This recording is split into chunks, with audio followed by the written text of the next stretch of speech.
lagi. Oke, sekarang kita akan melihat apa sih yang dimaksud dengan misalnya vessel purpose atau apa yang dimaksud dengan project management. Oke, kita lihat ya. Baik, yang paling pertama itu terkait dengan vessel purpose and operational requirement. Jadi pada dasarnya Mr. Mahmud ini sudah menjadi seorang, kalau kita bilangnya biasanya ini menjadi seorang owner ya teman-teman. Nah, Mr. Mahmud sebagai seorang owner pasti ketika beliau tadi konsultasi dengan kita sebagai seorang maritime consultant, sebenarnya apa yang diinginkan oleh Mr. Mahmud itulah yang kita sebut dengan owner requirement ya, teman-teman.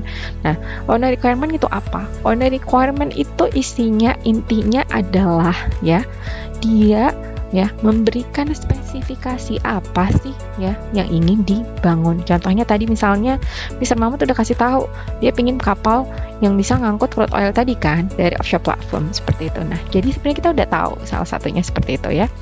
Nah, ya kita lihat di sini. So, what is actually the vessel purpose and operational requirement? Jadi yang pertama itu mengerti atau understand the owner's specific needs and intended use of the ship. Nah, for instance, like cargo transfer, offshore support, passenger service, etc. Nah, tadi udah ketahuan ya yang ini ya. Nah, kenapa? Karena Mr. Mahmud bilang, saya pingin kapal ini, gitu ya. Oke, and then the next one is identify the required cargo capacity like speed, range, and other performance criteria based on the intended operations. Nah, ini maksudnya apa?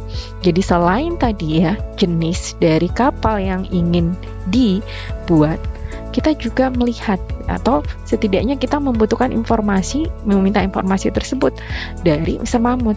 Kira-kira Mr. Mahmud tuh pingin kapasitas seperti apa ya? Nah, misalnya kapalnya mau sebesar apa? Kecepatannya bagaimana? Ya, dan performance lainnya atau kriteria lainnya yang bisa kita minta dan kita dapatkan sumbernya dari si owner. Seperti itu ya. Jadi sekarang sudah mengerti ya teman-teman. Jadi yang paling pertama adalah terkait dengan vessel purpose and operational requirement. Ini yang paling penting. Kita juga tidak bisa melangkah ke proses-proses lainnya sebelum kita tahu utamanya desain ya. Dalam tahap pembangunan kapal itu ada namanya design proses. Nah, kita belum bisa melangkah ke situ kalau kita belum tahu yang namanya owner requirement. Seperti itu. Oke. Requirement. Seperti itu. Oke. Nah, next itu terkait dengan regulatory compliance. Nah, nih regulatory compliance berarti ketika kita mau membangun kapal, ya pertimbangannya kita harus sudah mengetahui klasifikasi apa yang digunakan, aturan apa yang harus dipenuhi, gitu ya. Nah, apa saja? Yang pertama, advise on the necessary certifications, approvals, documentation required throughout the construction and operations. Nah, ini apa? Bagaimana kita bisa memberikan ya advice ya? Kita memberitahu Mr. Mahmud, nih Pak, kalau nanti kita mau bangun ini, kita butuh sertifikat bla bla bla dan bla bla bla, ya seperti itu. Kita berikan tuh, ya listnya apa saja. Nah, untuk ini juga, misalnya kita butuh approval. Contoh, ketika kita membuat sebuah desain, nah itu nanti butuh approval, misalnya ya dari misalnya klasifikasi. Nah, oleh karena itu kita harus memberitahukan ke beliau atau Mr. Mahmud tadi bahwasanya ada hal yang harus kita ikuti sebelum kita dapat membuat kapal ini, gitu ya. Oke, the next ya, determine the relevant international maritime regulation. Oke, nah untuk pembahasan ini ada juga nanti di mata kuliah pengantar teknologi kelautan ya. Bisa juga dilihat di channel saya, di situ ada penjelasan tentang maritime rules and regulation. Nah, pertimbangan ini sangat diperlukan karena tadi yang saya bilang, ketika kita mau membangun sebuah kapal ya, kita harus mengetahui peraturan apa sih yang akan digunakan ya. Contoh misalnya ada namanya SOLAS, Safety of Life at Sea, ada MARPOL atau Marine Pollution, sehingga kita bisa membuat kapal tersebut sudah memenuhi aturan-aturan ini, gitu ya. Nah, oleh karena itu pertimbangan ini sangat penting ya, dan masuk juga dalam pertimbangan yang sangat dibutuhkan pada pembuatan kapal. Okay, next kita lihat lagi terkait dengan design and engineering consideration. So we have to provide guidance on the most suitable platform, propulsion system, onboard system based on the operational profile. And kita juga harus ensure that the design incorporate the necessary safety features, redundancies, and environmental protection measure. Ya, jadi pada dasarnya pertimbangan-pertimbangan terkait dengan design and engineering ini, ya, itu akan terkait dengan bagaimana nanti performa dari sebuah kapal itu sendiri. Contoh misalnya, ya, bagaimana propulsion sistemnya, ya, bagaimana nanti onboard sistemnya, gitu.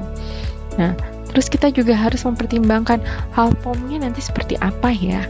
Ya walaupun kita tahu misalnya tadi jenis kapal yang diinginkan adalah kapal yang bisa mengangkut crude oil. Contoh misalnya kita ngambil ke tanker ya.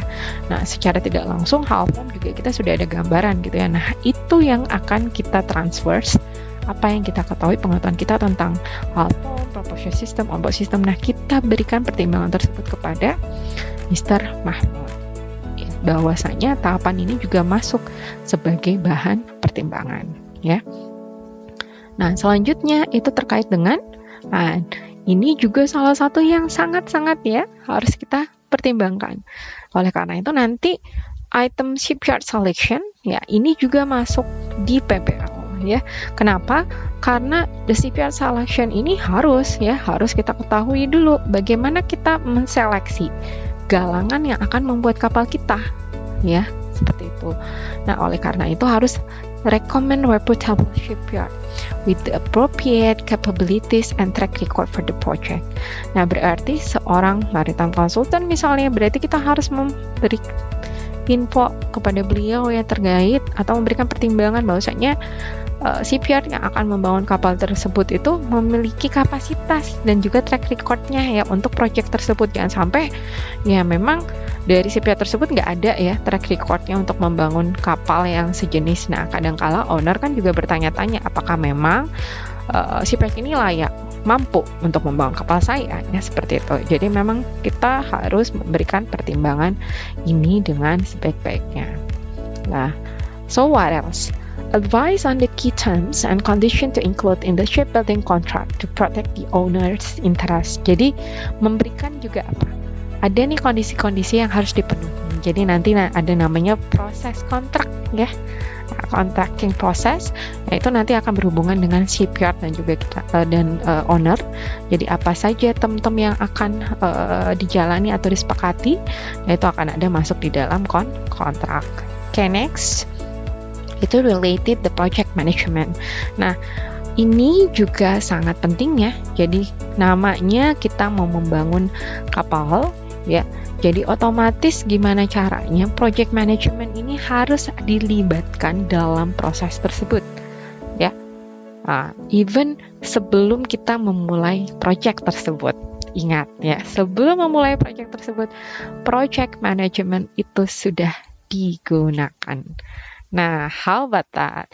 So, we have to develop detailed project plan, outlining the key milestone, responsibilities, and coordination requirement. Nah, oke, jadi berikan pertimbangan terkait hal ini. Bagaimana mendevelop project plan-nya. Nah, karena yang namanya bangun kapal bukan waktu yang sangat singkat, ya. Nah, oleh karena itu dibutuhkan proses management planning di dalamnya. Provide oversight during the construction phase to monitor progress, quality, and adherence to specification. Nah, project management bukan hanya pada saat sebelum memulai, misalnya salah satunya kita membuat schedule, planning, tetapi juga pada saat proses, prosesnya ini juga yang paling dibutuhkan project management. Jadi pertimbangan ini itu juga sangat penting. Oke, tahapan selanjutnya itu terkait dengan crew training and operational readiness. Kapalnya udah mau dibangun, nanti yang mau operasikan kapalnya siapa? Jadi ada ini ya, pertimbangan ini yang juga harus kita berikan kepada Mr. Mahmud, bahwasanya kita butuh yang namanya crew training and operational readiness, seperti itu ya. Bukan hanya si objek, si kapalnya aja ya yang akan nanti sudah dibangun, tapi kita perlu tuh advice on the necessary crew competencies, training program ya, Karena apa? Itu for the safe and efficient operation dari sebuah kapal. Untuk apa juga? Untuk assist in developing operational procedure, maintenance plan, and emergency response protocol ya. Jadi ini sangat dibutuhkan. Oke, selanjutnya itu terkait dengan financial sama commercial consideration. Kalau tadi sudah ada terkait contracting, nah berarti ini juga ya, ini paling penting. Ya iya, karena kenapa? Paling pertama, kalau kita nanti misalnya mau buat kapal, kita akan minta namanya over quotation ya. Ada quotation, minta sama bagian project, minta sama bagian komersial ya, dari galangan, kemudian nanti akan ada diberikan yang namanya over quotation. Nah, dari situ sudah bisa diinfokan oleh si shipyard berapa sih biaya yang dibutuhkan untuk membangun kapal tersebut ya. Berarti kalau misalnya kapal Mr. Mahmud mau bangun kapal tanker ya misalnya, nah itu nanti sudah diberikan informasinya atau quotationnya oleh si pihak komersial bahwasanya nih nilainya sekian gitu ya. Nah, the financial commercial consideration itu lebih ke provide cost estimate for the vessel construction as well as ongoing operating and maintenance expenses. Ya, advice on financing option, insurance coverage, and strategies to optimize the vessel commercial viability. Jadi kayak ketika tadi ada sistem sebelum kontrak ya ini, nah itu kan udah berurusan sama orang komersial ya. Nah kemudian kita ketika memberikan pertimbangan shipyard, ini juga sudah dimasukkan di dalamnya terkait dengan financial sama commercial consideration-nya. Seperti itu ya. Oke, baik. Oke, jadi sebagai conclusion ya dari problem statement pertama kita sebelum ini merupakan entry level untuk mata kuliah teknologi bangunan baru. Nah, dengan adanya comprehensive addressing this aspect, so the marine consultant can guide the ship owner through the complex process of building a fit-for-purpose vessel that meets all technical and regulatory. Jadi dari pertimbangan-pertimbangan tadi yang bisa kita berikan ke Mr. Mahmud atau Pak Mahmud, nah ya kita bisa melihat bahwasanya pertimbangan-pertimbangan tersebut itu memang bisa meng-guide owner ya untuk melalui proses dalam membangun kapalnya gitu ya.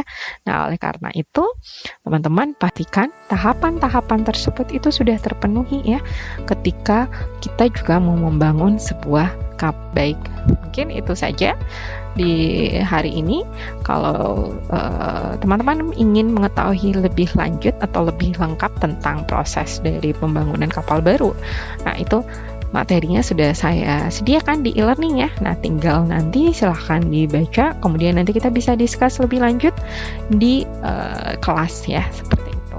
Baik, that's all for today. Terima kasih. Thank you.